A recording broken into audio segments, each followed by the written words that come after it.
Davi, o pastor que se tornou rei, é o título da lição 8 na classe dos adolescentes. O texto aqui em destaque está em 1 Samuel 16 e 13. Samuel pegou o chifre de azeite e ungiu Davi na frente dos seus irmãos. E o Espírito do Senhor dominou Davi, e daquele dia em diante ficou com ele. E Samuel voltou para Ramá. Esse é o título da lição 8 na classe dos adolescentes. Eu sou o professor Denis Pereira. É um prazer recebê-los por aqui. Sou presbítero da AD Belém aqui em Campinas, São Paulo. Campo presidido pelo pastor Paulo Freire. E semanalmente estamos aqui com as pré-aulas para as classes de pré-adolescentes, adolescentes, juvenis, jovens e adultos. Por isso, já a minha gratidão pela sua audiência. Continue assistindo os nossos vídeos, compartilhando as nossas pré-aulas. Aqui, semanalmente, tem séries para abençoar a sua vida. A série dessa semana tem o título de Como Vencer a Frieza Espiritual. Vídeos dinâmicos, rápidos, mas muito edificantes. Temos o nosso podcast também, Fala de Não Podcast. Por que de não? Ó, a culpa é dos adolescentes e jovens da igreja, com quem trabalhamos há mais de 25 anos, me deram o apelido de não. O nosso podcast chama-se Fala de Não. Todo sábado às 9 da manhã estamos ao vivo com conversas especiais e experiências edificantes com pessoas que estão abençoando vidas através ali da sua participação. E eu conto com você, com a sua audiência. Por isso, inscreva-se no canal, ative as notificações, dá like no vídeo e deixe seu comentário, que é especial demais para nós. Aqui na descrição dos vídeos tem todas as minhas redes sociais. Viajamos atendendo a palavra de Deus. Estivemos nesse último domingo na cidade de Catanduva, lá na Assembleia de Deus, Ministério de Catanduva, com o pastor Ismael, com o líder Rafael e sua família, que nos recebeu de forma muito linda para aquele congresso unificado. Enfim, é sempre um prazer atender os irmãos. Lembrando que tem um QR Code que aparece na tela. Aqui não tem charlatanismo, irmão, tá certo? Aqui não tem um profeta do Pix. Aqui tem palavra, aqui tem tempo dedicado para ajudar os irmãos. Então, quando você contribui, você deixa o canal mais forte, você nos motiva, tá certo? Não deixe esse canal morrer. Se de alguma forma nós temos abençoado a sua vida, faça a sua contribuição. Tem um QR Code que aparece na tela aqui de vez em quando e tem a nossa chave Pix aqui também, tá? Olha só, o jovem escolhido, tá bom? Todo mundo conhece essa história, certo? Olha só, ele começa aqui o primeiro tópico, falando do jovem escolhido, Samuel na casa de Jessé, lembra? Deus mandou Samuel para a casa de Jessé, 1 Samuel capítulo 16.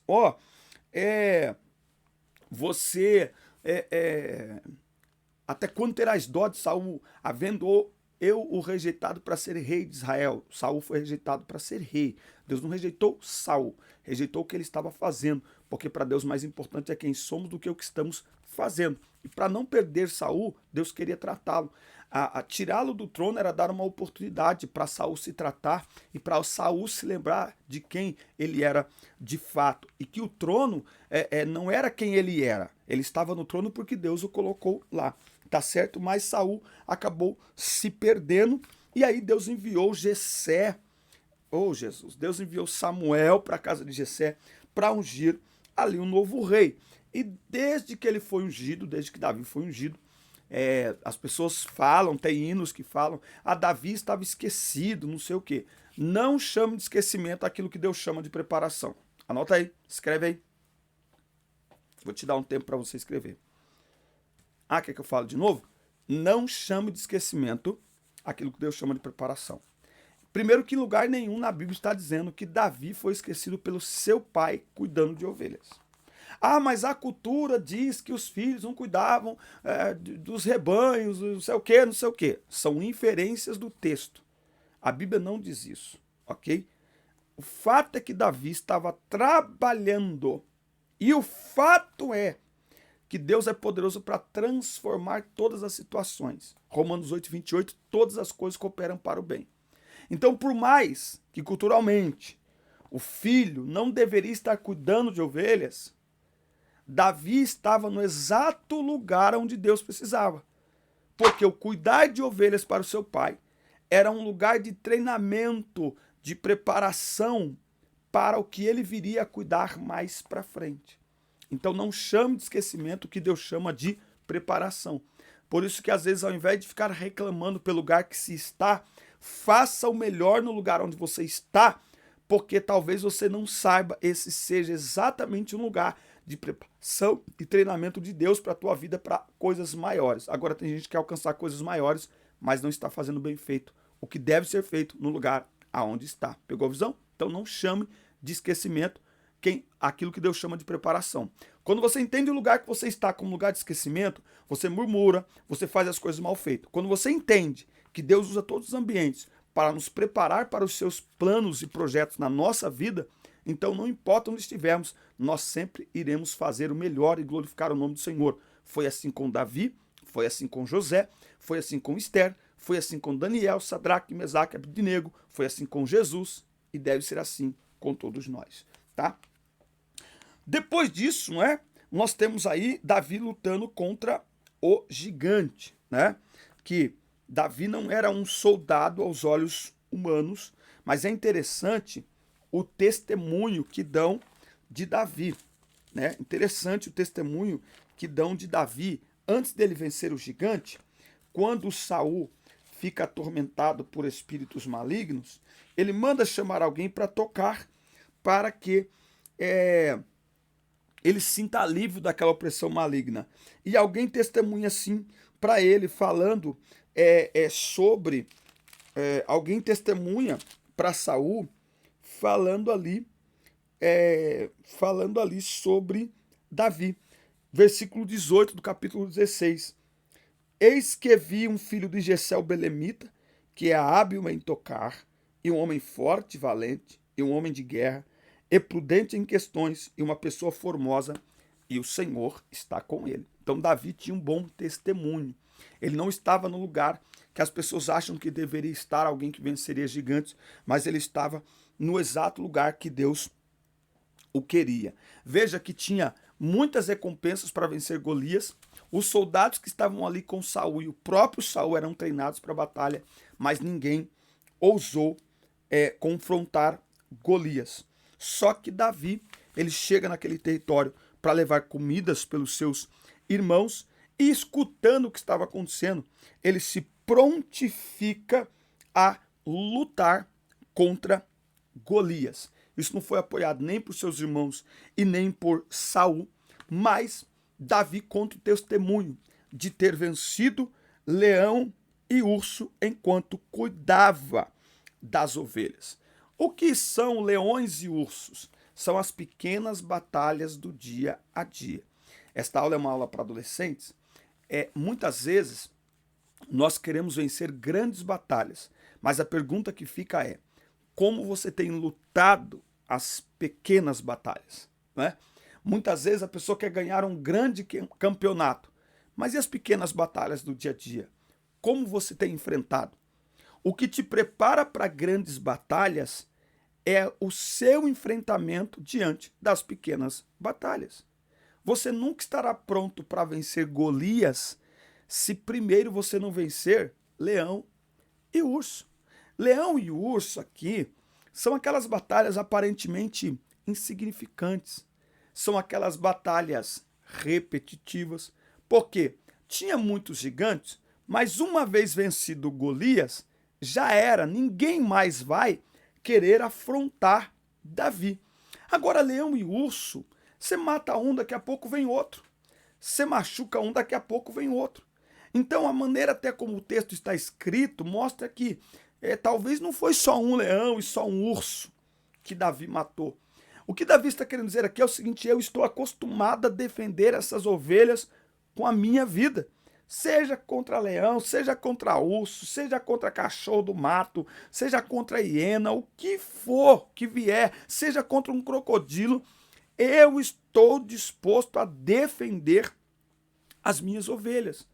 Isso passa, inclusive, pelo lugar por onde ele levava as suas ovelhas, porque o Salmo 23 é como se Davi estivesse dando voz às suas ovelhas. Então ele fala de um ambiente de inimigos. Davi fala de vale de sombra e de morte. Então, Davi tinha um senso extraordinário de proteção e de preservação daquilo que Deus colocava na sua mão. Então, nós vamos aprender como Davi, que as grandes batalhas são vencidas por quem vence pequenas batalhas. que o campeonato que acontece uma vez no ano, ele é vencido porque quem vence um campeonato contra si mesmo todos os dias. Ou seja, a pessoa não estuda para passar na prova do final do ano. Ela tem uma vida de estudos. Ela é aquela pessoa que estuda independentemente se vai ter prova ou não. Por que nós vivemos um tempo em que tem muito acesso à informação, mas se você dá uma frase para uma pessoa, ela não sabe escrever, e se escrever, ela não sabe interpretar? Porque as pessoas estão se adaptando a estudarem para passar na prova, estudarem para passar no vestibular. E aí, neste cenário, se sobressai aquele aluno que tem o hábito de estudar, que reserva todos os dias um tempo para estudar. Mas não vai ter prova, mas eu quero estudar porque eu quero aprender, não é sobre fazer prova. Porque eu quero aprender, eu quero melhorar, eu quero crescer. Aí quando a prova chega, para esse aluno é mais fácil. Aí as pessoas falam assim, que sortudo, hein? Sortudo não. Disciplina, exercício. Anota aí. Pequenas batalhas te preparam para batalhas maiores. Ninguém está pronto para vencer Golias se primeiro não enfrentar e matar leão e urso. A maneira como você enfrenta as lutas diárias mostra muito do quanto você está ou não preparado para as lutas extraordinárias. Golias é uma batalha extraordinária. Golias é uma batalha que aparece uma vez na vida, mas que é capaz de te promover como nenhuma outra batalha te promove. Porque as batalhas ordinárias, elas são diárias, logo suas vitórias também. Mas as extraordinárias geram vitórias extraordinárias. E vitórias extraordinárias mudam a nossa vida, mudam a nossa trajetória. Mas, para este nível de mudança, é preciso estar sempre disposto a lutar e vencer aquelas pequenas batalhas. Pequenas batalhas te preparam para grandes batalhas. Pequenas vitórias te habilitam para grandes vitórias. É como uma questão mesmo de níveis, né? Davi não sabia, mas Deus sabia que Golias ia se colocar no caminho dele, ou que ele ia se colocar no caminho de Golias. Então Deus falou, deixa eu preparar esse menino, porque ele vai ter que enfrentar Golias lá na frente. Ele não vai aguentar. Quando ele vê Golias afrontando o meu povo, ele vai querer entrar. Então deixa eu aprontar ele aqui para não passar vergonha. E Davi entendeu isso. Porque se Saul tivesse entendido, Saul também estava sendo preparado por Deus, mas ele não entendeu isso. Davi entendeu. Eu estou preparado por causa das batalhas que eu enfrentei. Muito bem. Tópico 2. Davi como servo na corte. O rei Saul passou a ser atormentado por um espírito maligno. E aí os oficiais do rei procuraram alguém que soubesse tocar a harpa, a fim de que a música pudesse ajudar o rei nos momentos de aflição, né? Eu já li o texto aqui. Só um detalhe, você já se inscreveu no canal? Ainda não? Inscreva-se. Isso, ative as notificações, dá like no vídeo, isso, e deixe seu comentário que é importante para nós, tá bom? Isso é muito importante para nós. E lembra do QR Code da Chave Pix, faça sua contribuição, ajude, mantenha esse canal vivo, não deixe esse canal morrer não, tá bom? E aproveite a programação do nosso canal, tem a série dessa semana, Como Vencer a Frieza Espiritual, e o nosso Fala de Não podcast, que tá demais. A playlist tá aqui, tá bom? Bom, então, ó, Davi lá na corte, né? Veja que Davi, que outrora estava no pasto, agora tem acesso à corte. Mas o interesse de Saul em Davi não tinha nada a ver com o que ele carregava. Tinha a ver com o que ele podia oferecer a Saul. Saul representa pessoas que só nos querem por perto por causa daquilo que nós podemos oferecer a elas, certo? Então eles gostam da maneira como a gente fala ou do que a gente fala. E agora com as redes sociais, mais do que nunca isso. As pessoas nos seguem apenas pelo que nós oferecemos a elas. Não porque elas gostam da gente, se importa, não importa nada. É tanto que na mesma velocidade que viraliza, pode ser cancelado. Então não é sobre aquilo que você é, mas sobre aquilo que você tem para oferecer. E essa é uma grande lição que a gente precisa aprender aqui. Para a gente não se frustrar. Tem gente que se frustra com o outro porque não compreende isso. Entenda, na vida existem pessoas que gostam de nós, de quem nós somos. É um grupo de poucas pessoas, mas existem. E cabe a nós aprendermos a fazer essa seleção. Usar a lógica para fazer essa seleção. Quem não faz isso, acha que todo mundo, nossa, todo mundo me ama. Não te avisaram não? Não. O número de pessoas que de fato nos amam pelo que somos, ele é muito reduzido. Ele é muito reduzido. Agora, o número de pessoas que gostam de nós, pelo que fazemos, pelo que entregamos para ela, esse número é gigantesco. O número de quem gosta de nós de verdade é pequeno, é reduzido. O número de quem gosta de nós pelo que entregamos a elas, pelo que damos a elas, esse número é absurdamente grande. E essa questão, quando você para de entregar, elas param de gostar de você, elas param de te amar. Então, existe o Saúl da vida. Ele gosta de Saúl porque quando ele gosta de Davi, porque quando Davi toca, ele sente alívio. Mas na primeira oportunidade que ele se sente ameaçado pela popularidade de Davi, ele começa então a tratar Davi de uma maneira diferente. Ué, mas você não achou legal Davi aqui? Não, é porque para Saúl, Davi é importante pelo que oferece. E na vida existem esse tipo de pessoas. Inclusive no nosso meio. E tá tudo bem. Tá tudo bem, faz parte da vida. Você só precisa ser bem resolvido emocionalmente com você. Ou seja, não depender da aprovação dessas pessoas. Você precisa chegar a uma maturidade a ponto de entender quem de fato gosta de você e quem está sendo educado com você. Quem está sendo grato pelo que você ofereceu. Enquanto você pode oferecer. A hora que você parar de oferecer, acabou. Tudo aquilo, toda aquela gratidão, todo aquele gostar, todo aquele amor. Principalmente em tempos de redes sociais. Entender isso, quanto mais cedo a gente entender isso, melhor a gente vive. Certo? Então não viva essa carência afetiva de pessoas que só gostam de você por aquilo que você oferece. Entendeu? Eu tô aqui, ó, fazendo vídeo, gravando vídeo, minha costa tá doendo, às vezes eu tô rouco, acabei de voltar de viagem, eu não tô afim de gravar, não, vamos gravar. Aí chega no domingo eu vou olhar as visualizações da minha aula. 100 visualizações. 150 visualizações. Aí eu olho para outras pessoas que estão colocando bobagem na internet. Sei o quê? 1 milhão de visualizações. Isso me afeta? Eu gosto? Não. Mas isso me afeta? Não. Por quê? Porque eu não sou carente dessa atenção. É gostoso quando você comenta. Eu preciso disso. Ajuda o canal a crescer no YouTube. Né? Mas é engraçado, tem pessoas que não. Aí se a gente pede, lá, tá choramingando por atenção. Ai, quer que a gente fique dando like. É assim que funciona a rede. Agora, eu não posso deixar essa falta de retorno das pessoas me afetar. Entende? Então, quando a gente faz isso, a gente amadurece, a gente cresce. Porque a gente... Essa é uma independência boa. Porque é uma independência emocional. Você não depende da aprovação dos outros para fazer o que você faz.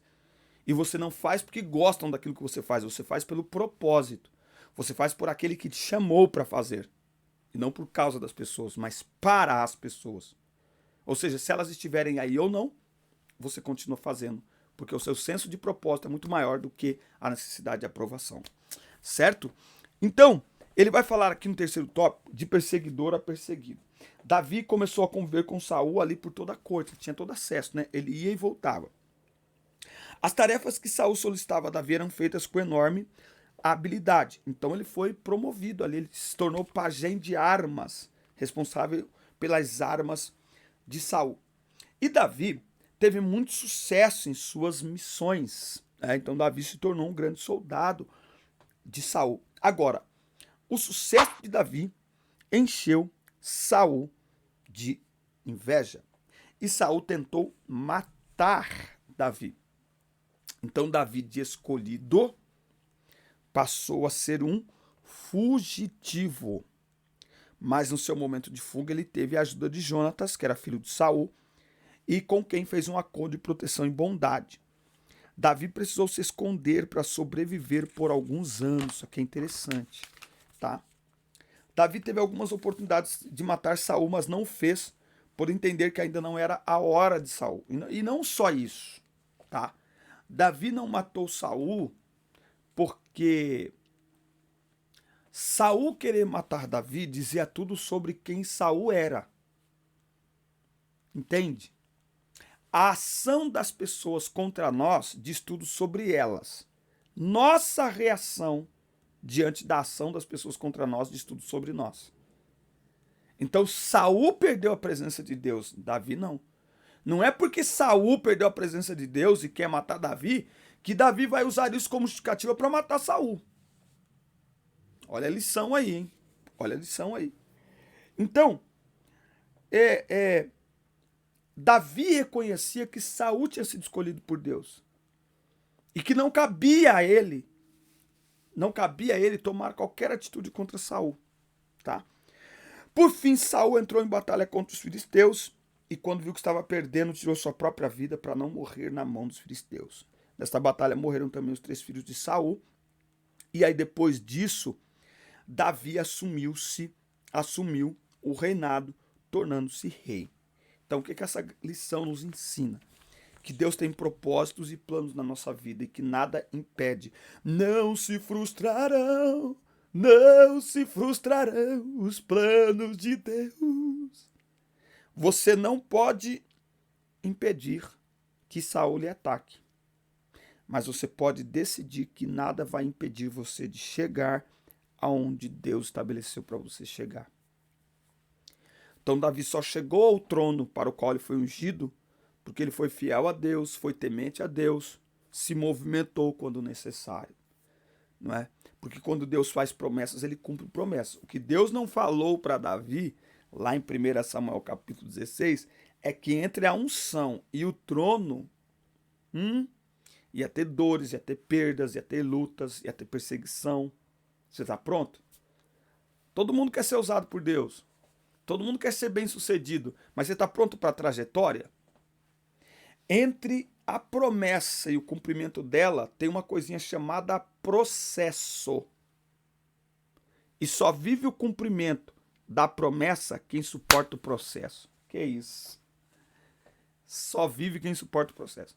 Quem abandona o processo não vive o cumprimento da promessa. Isso é palavra profética, hein, para alguém aí. Anotou ou não? Quando eu leio a história de Davi, vamos lá, vamos fazer um corte aqui, ó. Quando eu leio a história de Davi, eu vejo a importância de suportar o processo. Porque entre a unção dele por Samuel na casa de seu pai e ele assumir o trono, tem um processo doloroso de perseguição, de ameaça de morte, de fuga, de dores, de perdas, solidão, lágrimas, angústias. Mas o detalhe é que Davi suportou o processo.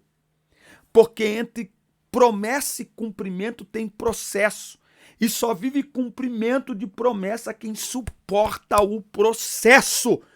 Quer viver o cumprimento das promessas de Deus? Suporta o processo. Em nome de Jesus. Porque quem abandona o processo, abandona a promessa. Quem suporta o processo, abraça a promessa. Eita glória! É isso aí. Deus te abençoe. Um forte abraço. Assista, curta, compartilhe. Inscreva-se no canal. Até o nosso próximo encontro. Deus abençoe vocês.